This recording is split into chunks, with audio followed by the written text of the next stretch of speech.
Sunday salutation, folks. Saltaha, and it's another stupendous episode of Audio Who. And tonight we have gathered to sit and tackle a Colin Baker and Nicola Bryant outing on the Lost Stories range entitled The First Sontarans. This is story number 6 of season 3 of that range. So, before we get to that, what did we think about this one? Well, you're about to find out, but as per usual, before we get to that, let's get to this. It's your panel for this evening. Joining us in pink tank top from the west coast, from the west coast there, it's Sue. Sue, how's things in California? Fucking hot, I presume. Oh, it's really sunny, really, and hello. Excellent. The California raisins need not apply. All the way from Ohio. Jason, how's it going, man? No, that'd be Iowa. But I'm doing great. Tomato. How's it going, mate? Good to have you. And down in the nutsack in Corpus Christi, where Tom Ellis still remains his next door neighbour, it's Texas Tim Wells. Timbo? Hello there. Good to have you, mate. All the way from Tottenham, with his TV on in the background, it's Mr. Philip Archer. Phil, how's it going? Good evening, one and all. I'm all right, thank you. Let me turn the TV off. Good to have you. And please excuse him, you might hear him in a slight wind tunnel all the way from NYC. Yes, Mr. Will Medina. Will, how's it going, bro? Hey now, how you doing, everybody? There you go, yep. He's here and he's ready to share his view. So yeah, guys, the first Sontarans. Where do we go with this? We have a distress call beacon on the moon. We have the 19th century. We have a quaint little village. We have impending Sontaran invasions. We have Rootins. We have the Kaleech.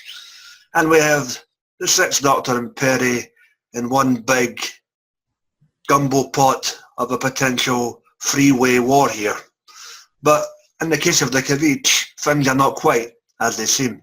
So where do we go with this? Opening thoughts. Tim, opening thoughts, mate. The first Sontarans, Colin Baker and Nicola Bryant.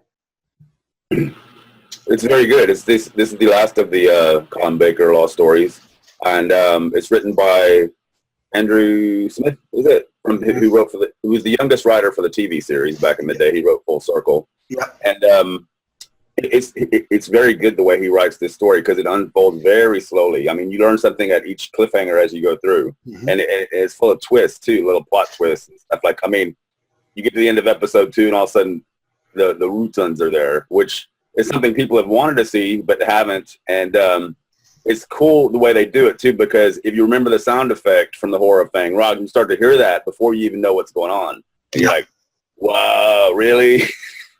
So yeah, it's cool that they use the same sound effects as the TV show. But yeah, this is a very good story. It ends up being a sort of a origin story for the Sontarans in a way. It's not the way you would think. Again, there's a twist there, so it's really cleverly put together. I think this is a really good story. Okay, mate. Thank you. Well, here we can, mate. Like Tim said, this is like the revelation of the origin of the Sontarans, which was really a good thing to know about. But I was truly shocked to find out that even though you always hear the Sontarans want to conquer and take, and their race, that it was the Rootins that started the war because they were attacking the planet Sontar, and that's how come the scientists created the clones to battle the Rootins. Yep. And what's weird, like Tim said, we only seen the Rootins in one TV episode, and this is like the 3rd time in audio that you got both of them together, the Sontarans and the Rootins, which is unusual because their battle been going on for many years. And I'm shocked that more audios has not been done about those two knucklehead battles. Because like recently came out from Big Finish the new monster with old doctors, and again you got the Sontarans there. But it'd be better. It would have been nice if the Rootins were involved too. Because remember, when McGann is leading the Sontarans, the Time War is started. So that's pretty cool. But the weird thing is, I got a little bit upset that it took place in the 19th century like that. This story could have been easily started on another planet, on another moon, and then and dealt with the battle. But you notice a lot of after the third to last chapters, they're not on Earth no more. They're mostly either on the Sontaran ship or the other ship dealing with what's going on. I mean, and I love the way that from the past other things showed up, like the Zero Room. Yeah. And then, of course, the doctor mentioning the Mary Celeste disappearance. He didn't want to get involved with it because, rumors has it hematologist showed up or something. That was pretty cool. But later on, I mentioned more other stuff that really made the story. I liked it very much. It's pretty cool. Okay. And I get your point to a certain degree with regards to the whole 19th century backdrop for the first two parts, but I think the point there was just basically to have them stranded somewhere they could reach so that they could basically demonstrate what they had to work with in terms of to progress other experiments for the time that they were stranded there. So they would have limited resources to work with. But not point taken, it could have easily took place on another planet. Sue, how about you? Doctor. No. Okay, that's as close to Peri as I get. It was good. It was wonderful. The Doctor and Peri split up. The Doctor in one ship, the Peri in the other ship. It was interesting. The battle between the Sontarans and the Rutens. I have been waiting for this battle since Fang Rock, since the Sontaran stratagem and all the other Sontaran episodes. They're always like our arch enemy, the Rutens, and for the glory of Sontar, they adopted Earth and the Moon for the glory of the Sontaran Empire, of course. And so that was fun, and the Doctor was rich in understanding, compassion, good. I love Sixie on audios. I mean, he really makes you comfortable and confident that things are going to turn out all right.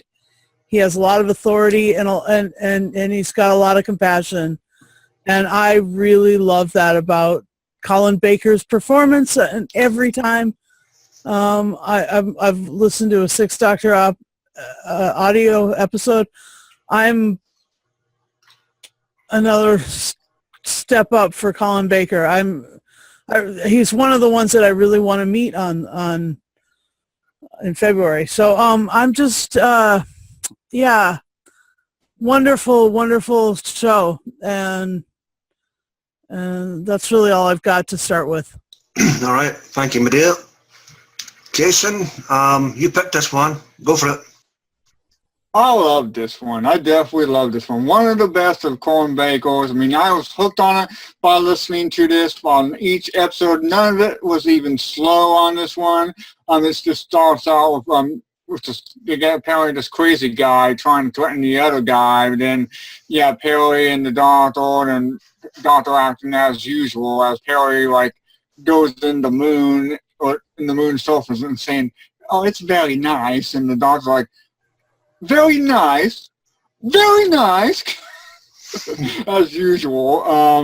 Well, it just kept building up right there, especially with them going to that one place, and then Peri didn't like the milk, and then but the whole Sontaran Doctor discovering that near the end of the episode, I mean, that worked out brilliant. How the Sontarans was chasing him, and then how he got locked in and all that stuff. I'll say more details later. But the story itself, definitely enjoyed it. How it looked the history about the Sontarans definitely was a mind blown right there of how they were created and how this all come to place with the Rutens trying to go after them. And I absolutely loved the story. Okay, mate. Thank you. Philip? I like it's a good story. I do think it's overlong though in regards to what it's telling us, and I thought to myself that it would have been better to just be centered on the Sontarans and the what do you call them, the Kavichi or the Kavichi, whatever, Yeah. and not include the the Rutans in it. Just have the central story about the genesis of the Sontarans and the But to be fair, had you done that and then the revelation hit that the Kavichi were the Sontarans, what would you have done then? Yeah, I see your point. You're right there. Remember, the Kavichi created the clones because of the Rutans. Yeah. Okay. Oh, so that. Remember, I myself thought that from watching what little of we've seen of the past, I actually thought the Rutans was fighting the Sontarans because the Sontarans attacked their planet. I didn't know it was the other way around. Yeah. So you could say the Rutans are a very hostile race that needs to be brought back on TV. But let's see how the current Doctor will deal with them.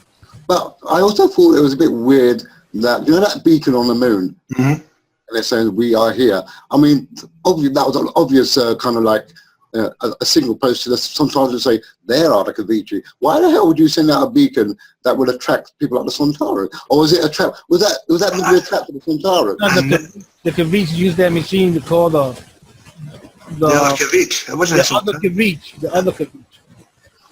Okay. But then obviously that doctor bloke, he was there capturing Sontarans and experiment. Why would you experiment on something you created yourself? You know what their weakness is. That confuses me. No, but remember he's on Earth. He's not surrounded by Sontarans. So that's why he needed to study their body physiology to see where he created that weapon that destroys them. Remember this is what I said to you always regards to his gripe with it being in the 19th century. You get limited resources available to him in that time period. Yeah, okay, fair enough. But it just seems weird that he need to do that when initially he created them. He would know their weaknesses. Well, it's not like you created a pet or anything. The Sontarans ended up killing his race of people. Thanks for creating me, but now, guess what? It's our planet now, bitch. And it's pretty much what happened. Yeah, okay, yeah. So that's his downfall, really, to be honest. Yeah. Yeah. Okay, but initially it's an okay, but I just thought it a bit overlong, and there were some bits where it made me want to not concentrate and just drift off because it was too verbose in certain places. But it's not a bad. All right, well, the pitfalls I listen to things early in the morning, Phil, but each to their own. Myself, yeah, I enjoyed this one. It's been a good few years since I actually heard it. I forgot certain aspects of it, and I echo Tim's, viewpoint. Inadvertently, you do get somewhat of an origin story for the Sontarans, and would what being discussed here be everybody's liking? Probably no, because we're in the age of the internet and it's full of bitches. But at the end of the day, it's a decent story, and it was brought to us by the guy who wrote Full Circle, so I guess we can forgive him for Adric. So yeah, all in all, not a bad outing.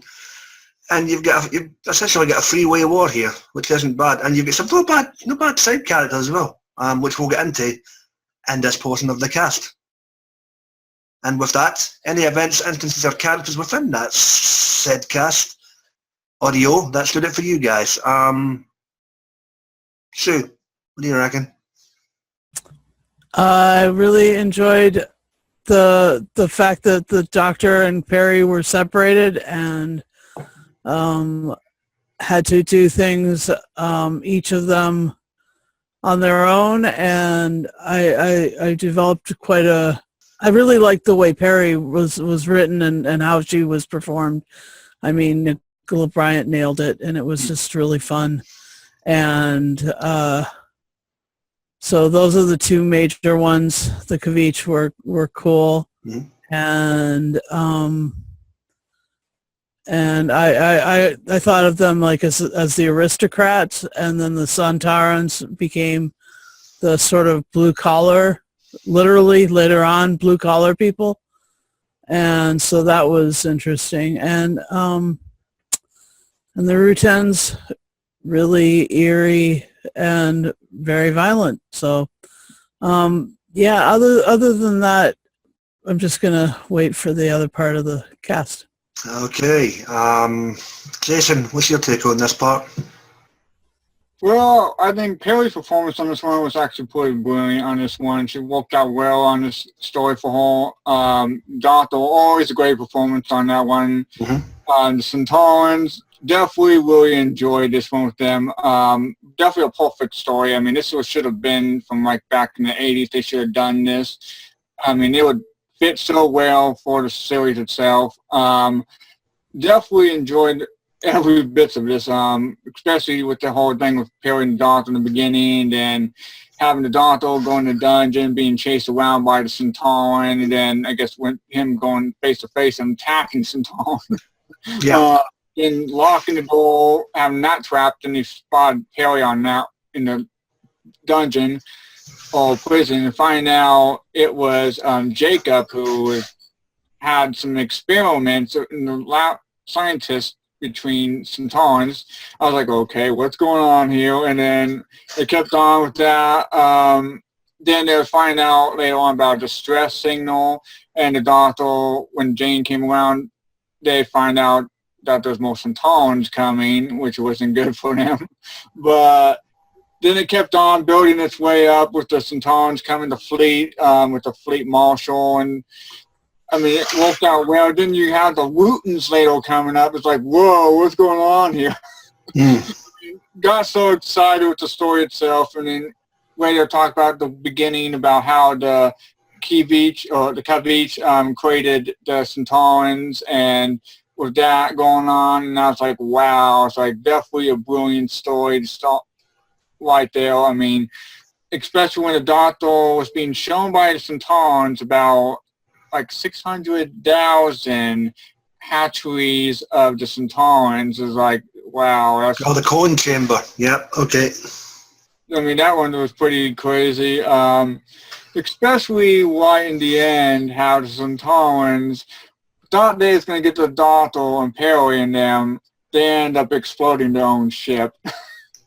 That's the thing about Sontarans. They'd rather self-sacrifice than leave any so-called enemies alive. So there you go. Tim, how about you in this one, mate? Well, what I like the most is that you know the title itself is bait. Really, the First Sontarans. Everybody go, oh, it's going to be Genesis of the Sontarans or Origin of the. And it is in a way, but it's very much through the back door. I mean, it's almost a throwaway situation because this ends up being more about that other race. What are they called? The Kavich and the Rootons. But it's very clever too because over the years people have criticized the Sontarans for being one-note characters. That's all they want to do is go fuck shit up. And really now you understand why, because they were created by this race to do nothing but kill Rootons.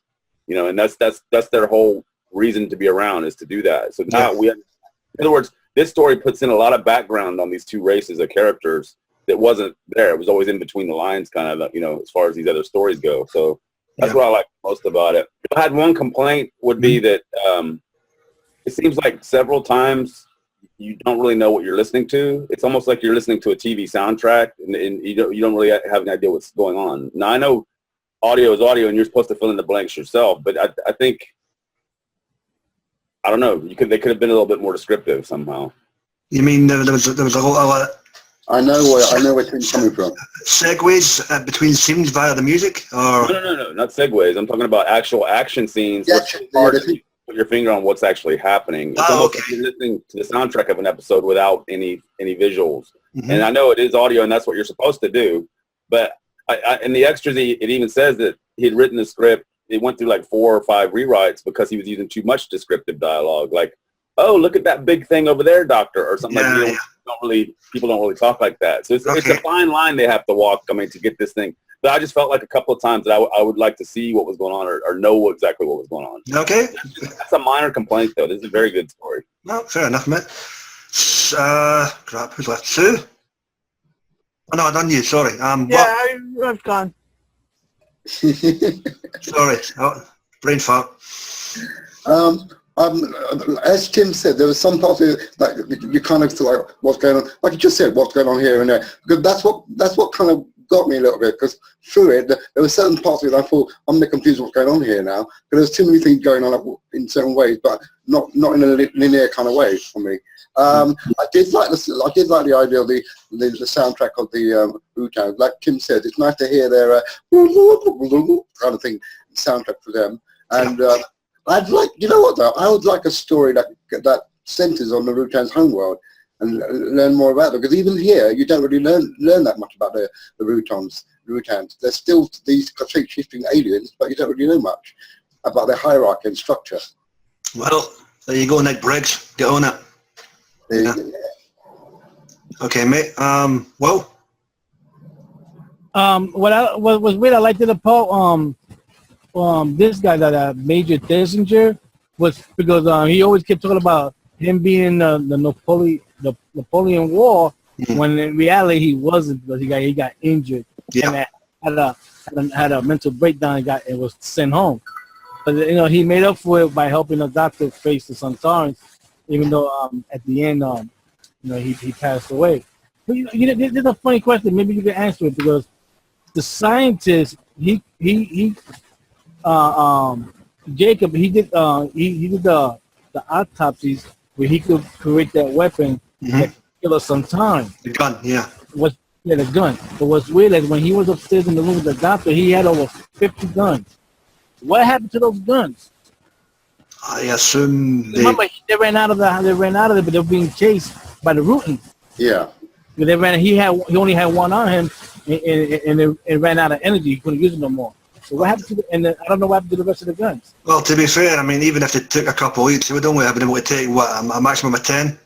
So, Well, yeah, but wasn't the Wu-Tang between them and the weapons store anyway at some point? Well, it was in a box in the room, in the bedroom.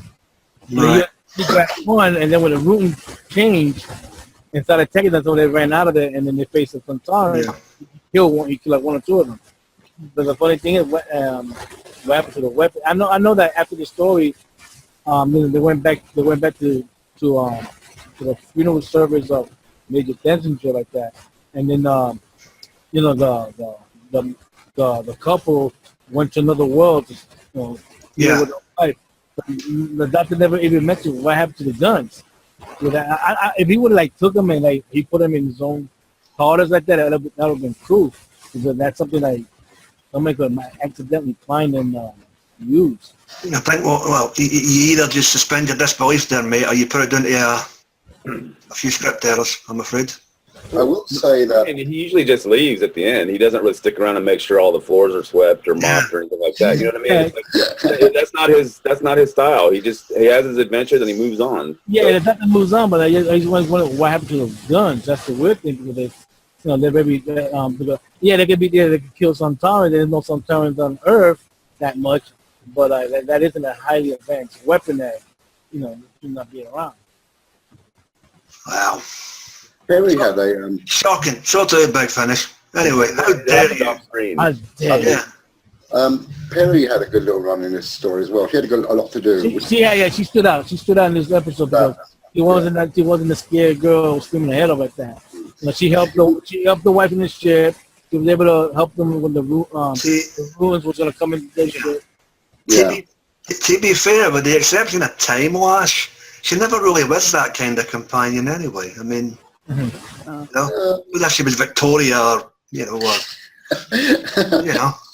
So, there you go. No, but, sorry, what were you done?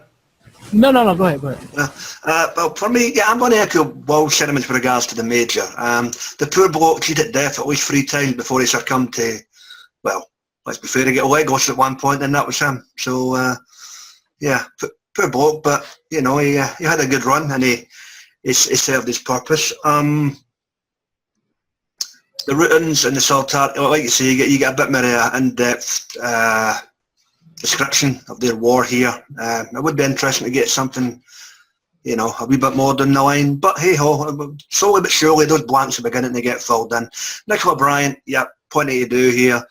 Basic classic Doctor Who formula where the both of them get separated and they do their own thing. They get ample time with their respective partners for the story. And He's properly Dan Starkey in this because a lot of the time he gets so much shit for the supposed Strats persona of the Sontarans that he's well known for. This is ample proof he can play an evil bastard when need be. Yep. So just bear that in mind. The Strats thing is for comic relief for the kids, and stop your bitching, bitches. The story. I like that he played 2 roles. That's pretty cool. Yeah, he was the commander and he was the Barkley.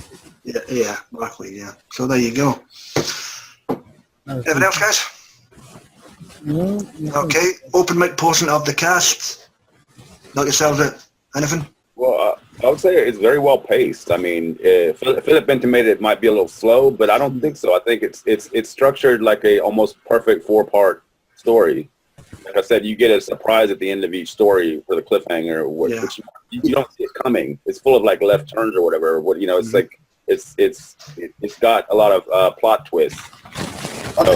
I think that's more down to a person's personal taste of how a story is done. And I think for me personally, it was a bit too padded out in long ways. Hang on, when you say it's too long in your opinion, I mean it's essentially a bog standard 4-part story. No, but what I meant was there was a lot of I can't explain it. I can't explain what I'm trying to say. I know what I'm trying to say, but I can't say it. It was like it was talky, and it was just too stretched out to get I think that was good because in the first part, you actually have them just bantering around on the moon and just having a good time, which is, Yeah, that's fine. It does take a long time for the story to start moving, but there's nothing wrong with that. How many TV stories they did that too? Like, I mean, it's not always, let's crash into the action. So I think it's good that they take their time to get the story moving. Yeah, okay. I mean, I understand where you're coming from. It's just that this particular story for me just needed a bit more tightening up. I think I know what you mean. Like when the Sontarans were turned to the Kavich like that, and then they was mentioning, your secret and all that stuff, and then we don't find out to the 3rd episode that he was the one that created the Sontarans. I mean, they didn't have to milk it that long for another. But that was the twist. That was the twist. I mean, and to be fair, you did get wee snippets of it throughout the first 2 parts, So they were building up to it like a reveal. Yeah. So suspense. Yeah. Okay. Anything else, guys? Score was good. The thing that this is not the first time that the Doctor and Peri go to the moon either. They do it again in another audio thing. What was it? The Reaping. Yeah, Cyberman. Yeah, well, there you go. It's interesting. Sorry. No, you go, Tim. I was going to say, it's interesting, too, that this, according to the extras, this was replaced by the 2 doctors on TV. I think this would have been a better story. Quite possibly, yeah. But, well, to be fair, they did incorporate Sontarans in there, didn't they? Yeah, I don't know, but I think this is actually a much better story. And I think it was a question of, but I'm not sure how they would have visualized it back then either. So maybe it is better on audio. Yeah. The two doctors was really integral to tying up some of the stuff with the 2nd Doctor and Jamie though too. So I mean it was needed. It wasn't just. To be fair, it didn't tie anything up. It just gave you a bonus adventure. Yeah. But when in the time while Doctor mentioned he's seen the Sontarans before, so. Yeah. Third Doctor? Yeah. The Doctor, John Port's Doctor, in Time Warrior, where I was recently watching a few days ago, mentioned that he's seen the Sontarans before. Yeah, he knew of them. Yeah, he's right. He knew of them. So yeah, but that's because it's happened back to the Troughton encounter with Out and Rebecca. That's all that is. They just came back and left in bits of dialogue to make it make sense. That's what they're really doing there, That's what you call retconning. People did it back then, nobody bitches. People did it nowadays, wah. The funny thing that stood out was also that when the Doctor was talking to the Sontarans, that he was telling them that he knew that they have a little rudimentary time travel, which is weird. I don't remember any other either book, audio, or episode that you ever seen Sontarans using time travel. Well, Phil, you something out there? I'm just trying to think of it in my head because I'm thinking I know where war is coming from because like you said, the only time we know that time travel was in Time Monster. But if you think about the Sontaran experiment, that's taking place in a different time period. Yep, that's in the far future of Yeah. the Earth anyway. Yeah. And but in regards big hell. Yeah. yeah. But as Sarah says, she saw the death of one of his kind. He said, you may have seen the death of one of my kind, but from her point of view, that was in her future. Yeah, and on that score, shout out to the late Kevin Lindsay, who nailed that part out the park, and it's exactly, yeah, he did. Oh, yeah. Right, anything else, guys? Well, I'll just simply say, the only other thing I've got to add regards to this is there was a hell of a lot of vent at the back of the neck. Action. Oh, yeah, ancient, yeah. You know, you'd think after all these years they'd find something to combat. They do something to bung you up so you don't get hurt by it. But Yeah, even just stick a wee capsule in it or something, you know. Well, at the end of the day, they're not that clever, are they? They're not that bright. No. They have one-track minds. That's it. So. All right, guys. Well, if we've dispensed with the open mic portion of the cast, it's that time again. Get some liquor. We need some more liquor. That's always a bugbear of mine. Well, yes, thank you. Ratings time. The First Sontarans. The Lost Stories Range, season number 3, story number 6. Colin Baker and Nicola Bryan. Timbo, what do you guess that'll die out of 10, mate? 9.5. 9.5 out of 10 down Corpus Christi way. Champion. And over the West Coast, Susie, pink tank top and all, get a number. I would give it 9. Thanks. 9 out of 10. Groovy. Well, what's the scores on the doors for New York, man? I'm going to give it an 8.5 out of 10. Mm-hmm. And I hope Nick Briggs in the future will make other stories where we can find out more about the Rootens and how they are like that. Okay, that's fair enough, mate. 8.5 out of 10. You know what? I'm going to advocate. To hell with it. Rootens, Sontarans, slap bang in the middle. John Hart's Ward Doctor. Do it. Do it now. Up. What do you get? Brilliant. okay, in regards to Rutan stories, Will, we do have Castle of Fear that you can listen to with the Rutans in it. No, but see, that's the Rootens by themselves. I want to see them more of both of them fight each other again. Yeah, but there's only so much you can do with that, though. All right. First up, Bashy. Just All wait. right, okay, yeah, okay, right. Yeah. So my ratings for it, I'm going to give it 8.5 out of 10 because there are bits of it where I just think I need to give it another listen. Champion. To clarify myself. Another 8.5. It's only been out for about 5 years. Yeah, exactly, yeah. I know, but I've only listened to it once in a blue moon. Yeah, there you go. You left me standing alone. Jason, what do you get? I loved it. I was hooked on each episode. Haley knocking down a Sontaran. I'd give it a 10 out of 10. Holy shit. High praise over Iowa Way from Jason. Excellent. And for me, I'll concur with Will and Phil. I'll get an 8.5. Sort of a doubting for Colin Baker. Pointing for Nicola Bryan today. And Dan Starkey, he's a dog's bollocks in this. He's a dog's unmentionables. And he does a bang-up job. So, yeah. And huge praise to the guest cast as well, who have been kind of neglecting. They've done their bits really, really well. Right, guys. Done, dusted, in the can. It just leaves us to divulge what we'll be doing next week. We will try and not, damage you too badly as we take a trip. Ooh. Mr. McCoy and Roz and Chris and the Big Finish novel adaptation of Mark Gatige's 1990s classic, Damaged Goods. Russell T. Davies. Oh, son of a bitch. I'll leave that in there. Okay, yeah. The Big Fat Welshman's 1990s classic. It's not a cucumber, it's not a banana, it's Damaged Goods. So we'll sit back and we'll tackle that one with you, and we'll see how it's got a really good guest cast in that one, in that story. So we'll sit back and we'll divulge and we'll have an interplanetary chit chat over that one, and we'll see how the panel enjoyed it. As always, guys, everybody is always welcome. Anybody want to join us, please feel free, hit us up. everybody's always welcome. Please check out all our regular buddies on YouTube. We have the boys and gals over at Geeks Assembled, who this week I believe are doing a little Sapphire and Steel ditty. I believe it's The Passenger. I'll try and dive in on that next week if I can. Check out our buddy Dr. Freedom and his daily news broadcast and his Omega Fellow. We've got Susie there with TARDIS Blues Radio. We have Jason there on his channel. God, Sammy Carter, Johnny Blues. Shout out to our buddy Mike Shannon, who's also on the men. Good to hear that, bro, and we hope to see you again real soon. And Pissy.